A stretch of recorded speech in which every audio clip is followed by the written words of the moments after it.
17 years ago, I went to Florida to swim with the dolphins with my mom and my little sister. And we were standing on the dock watching the dolphins do their thing, and I looked down and I noticed this bump on my leg where it met my body. And I showed it to my sister and my mom, and they didn't think it was anything too serious. And I went home and I showed it to my doctor, and neither did he. He gave me some regular blood tests, thanks, and said, come back, in a week and we'll see what this is and we'll get it cleared up. Get a phone call a couple days later, and he said, your blood work is inconclusive and shows some things. We want you to come back in. So I sat in the exam room for a while, and then they finally brought me into his private quarters, which I thought was a bit strange, but they said, we're just overstretched with people today, and we need you to be in his room. And then the door banged open, and 5 people in lab coats walked in. The first thing I thought was, oh my God, this is so serious that my doctors brought in backup. And the second thing I thought was, what in God's name did the dolphins give me? I mean, as you can see, I've been kissing them, and I was like, I had some weird tropical disease from the dolphins. And he said, I don't really know how to say this, so I'm just going to tell you that you're living with HIV. And my mind just exploded. I'd been so careful. I really thought I'd known what I was doing with my body over the years. I'd been careful, but obviously not careful enough. I'd had unprotected sex and contracted HIV. So I asked him how long I had to live. It was 17 years ago. He said about a year, maybe 2. I said, may I have a baby? He said, probably not a good idea. We now know that you can have a baby as a woman with HIV and not pass the virus on to the baby. And then I said, can I have sex? Because I thought if I was going to die and not have a baby and leave anything behind, I could at least maybe have some sex and enjoy myself before I died. But he said, also probably not a good idea. Fortunately, it was okay, and I got a second opinion on that. But I didn't know what to do, and neither did he. He was a GP, and actually this happens still today, where people get diagnosed by someone who's not aware of HIV and doesn't really know how to talk to their patients about it. Luckily, he gave me a prescription for Xanax and the number of the Gay Men's Health Crisis, and I filled the prescription, which was disappointingly but wisely only a couple of pills, and called the Gay Men's Health Crisis. And I said, I'm not gay, I'm not a man, but I am totally in crisis. And this young man on the phone talked to me for about an hour and a half, and over the days since my diagnosis, for about a week, really held me together. And so I made it through the first week. Didn't tell anyone for a long time. Told the person I had recently been with. He was tested and positive. And then I went back through my history, and you can imagine those were some unpleasant phone calls. But luckily, no one else was positive. So we isolated the person, and he was cared for. But I survived the first week with the idea that I would be medically okay, but even from those first days, I thought, this is not a disease emotionally that anyone is really prepared to take on. And I didn't tell anyone for 3 months. I just could not do it. I could not bring myself to say the words to my parents. But eventually, the secret was eating me alive, and so I told my mother, who was wonderful and gracious, and I told my father, who was awesome, and then my mother told my little sister. And my little sister is on the right.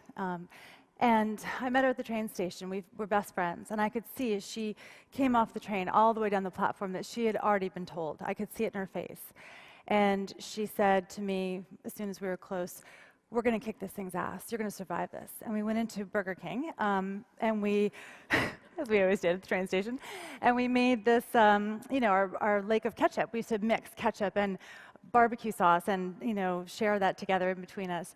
And she didn't not share my ketchup. She double dipped her fries in my ketchup. And that was the first moment that I felt like I was going to maybe be okay, because she was not treating me like a leper. And so to not be treated by a leper, and to have 3 of the most important people in my life say that it was okay that I had this disease, not great, but they would stand by me, was critical.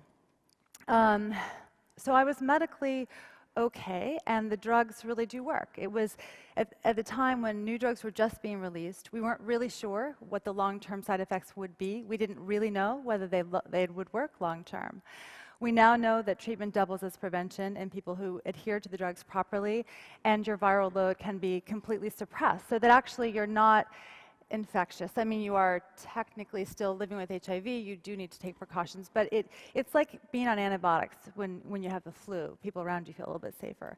And in fact, you have reduced the risk of the spread of HIV.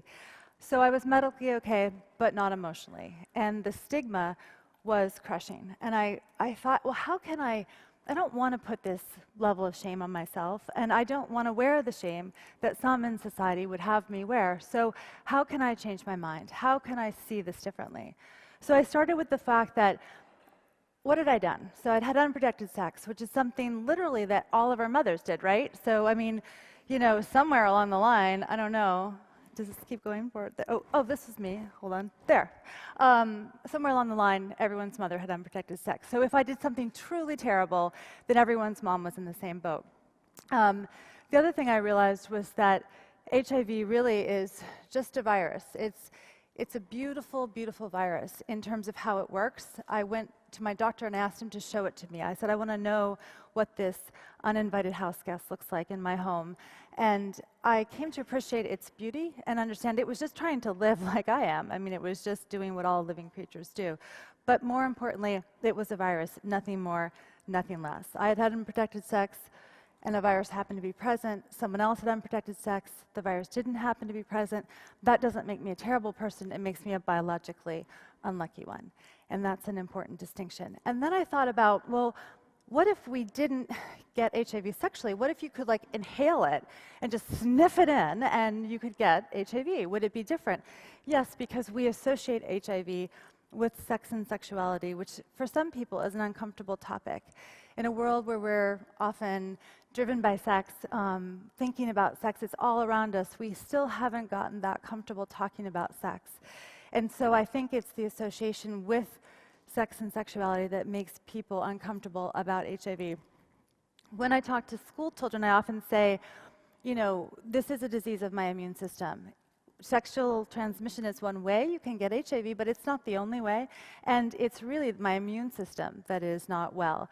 The virus borrows the cells of my immune system, destroys them in the process of its replication at a rate faster than the body can reproduce those immune system cells, so that your immune system eventually becomes unhealthy. And so you die then of things that you wouldn't ordinarily die of: pneumonia, opportunistic infections.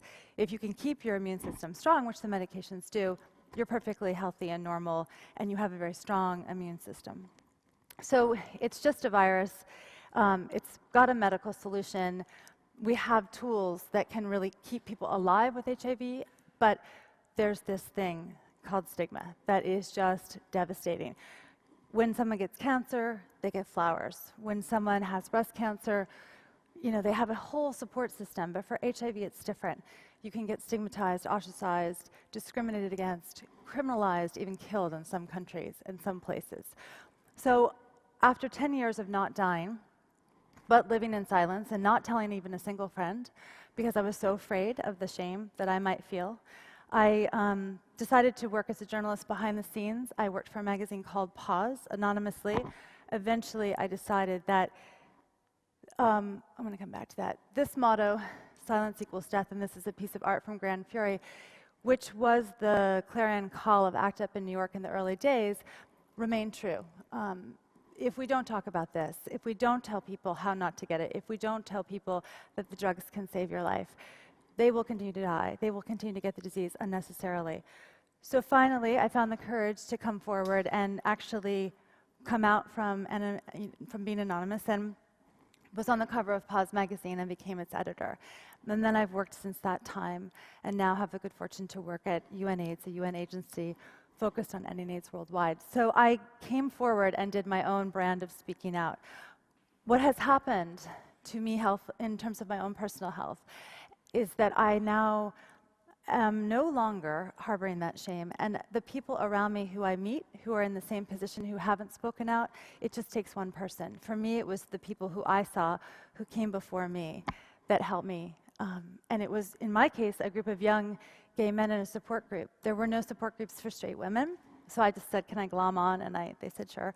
And I wasn't comfortable talking about sex. And this group of gay men made me very comfortable talking about sex, my body and everything that happened to it, and also the agency that I could have with what would happen to my body. You know, that's something we don't teach people, and we certainly don't teach children. You know, sex is something that we all are going to have eventually, and I know that it makes people uncomfortable to talk about young children having sex, but why not arm them with information before the fact? Why not tell them what they can do to do this well and do this safely? We don't put kids in cars and say, not teach them where the brakes are or the seatbelt or the turn signal and say good luck with that. We teach them how to drive a car. So if we could teach them about their bodies, how they work, and how to put themselves and keep themselves in positive situations, that would be great. In fact, I was probably, I'm guessing, it was probably 5 years ago, I had my first really good sex ed class in that building. That's the White House, for those of you. It sounds a little weird, not in the White House, but we had a meeting about women and HIV associated with a White House event. And it was at that meeting for the first time when I saw an OBGYN stand up in a group of 150 very powerful women, congresswomen, diplomats, very, very intelligent people, and say, okay, who in this room knows the angle of a woman's vagina when she's standing at the vertical? And we were all like, I don't know. And like people leaning back and forth and trying to figure it out. And she finally said 45 degrees to the vertical on the back. But I thought, here it is, one of the most important, one of the most central issues in people's lives. And we haven't found a way to become comfortable talking about it. And we don't talk about HIV because of its link to it. So I don't know that the solution is making everyone comfortable about sex or talking about sex, but it's a good place to start. And I have, in the work that I've done, come to realize that almost anyone can talk about sex comfortably if they just are given license to, and they practice it a bit. My mom and I had never talked about sex until I got HIV. And I would sit in the doctor's offices with her and think, here's a woman who had sex and had me and knows that I have had sex, but we had never had these conversations. The fact that we've been able to talk about the things that we have has brought us so much closer together. So I'm hopeful that if my mom and I can have easy conversations about sex now, that anybody can have comfortable conversations about sex. I think that where we are in the world right now with HIV and AIDS is that we have a solution that's the easiest one we've ever faced. We have an opportunity before us that's remarkable. We have 2/3 of the people in the world not on treatment, but we have the treatment that works. We have prevention that works. We have political will. We still have a great deal of capital being applied. We're further along in the science than we ever have been on the cure and vaccine fronts. We're talking literally about ending this epidemic in our lifetime. It will not be easy. It will not be cheap. It will not be overnight. There's no silver bullet. But the one thing that will help us do that and allow us to apply the tools that we have in a very broad and even-handed way is to take the hysteria out of this topic. When you think about it, everybody deserves access to health care. Everybody deserves a shot at surviving some viral invader that comes into their body. And when you look at what happened with breast cancer back in the early days, they couldn't even talk about the First Lady's breast cancer when Betty Ford announced that she had it because they couldn't say breast and they couldn't say cancer on the evening news. And the reporters were like, how are we going to talk about this story? So I think now, you can get on an airplane in October and you can have a half-priced pink margarita because we're going to give money to breast cancer and celebrate it. We've come so far.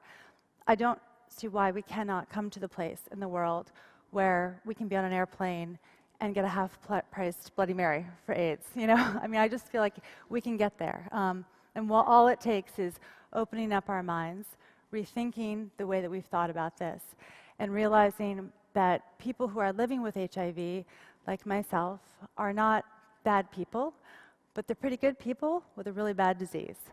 And that we will do better, we will do much better, and our personal health, and therefore public health, because when we're on medication, we're less infectious, will improve. And all we need is the support of people like you all around the world who just rethink why we think HIV is so terrible, and have the courage to talk about it with your friends, with your family members, with your kids, with each other, and take the hysteria out of it. And that is the path to the end of AIDS. And I am grateful for all the people who came before me, who had the courage to speak about this. It still takes the spit from my mouth when I think about coming to a group of people and having to say, I have HIV, but I do it so that someone else doesn't have to sit in a doctor's office someday and have that door bang open and have 5 people in a lab coat walk in and say, I have something to tell you, you have HIV, you're going to die of AIDS. That doesn't have to happen. And speaking about it is the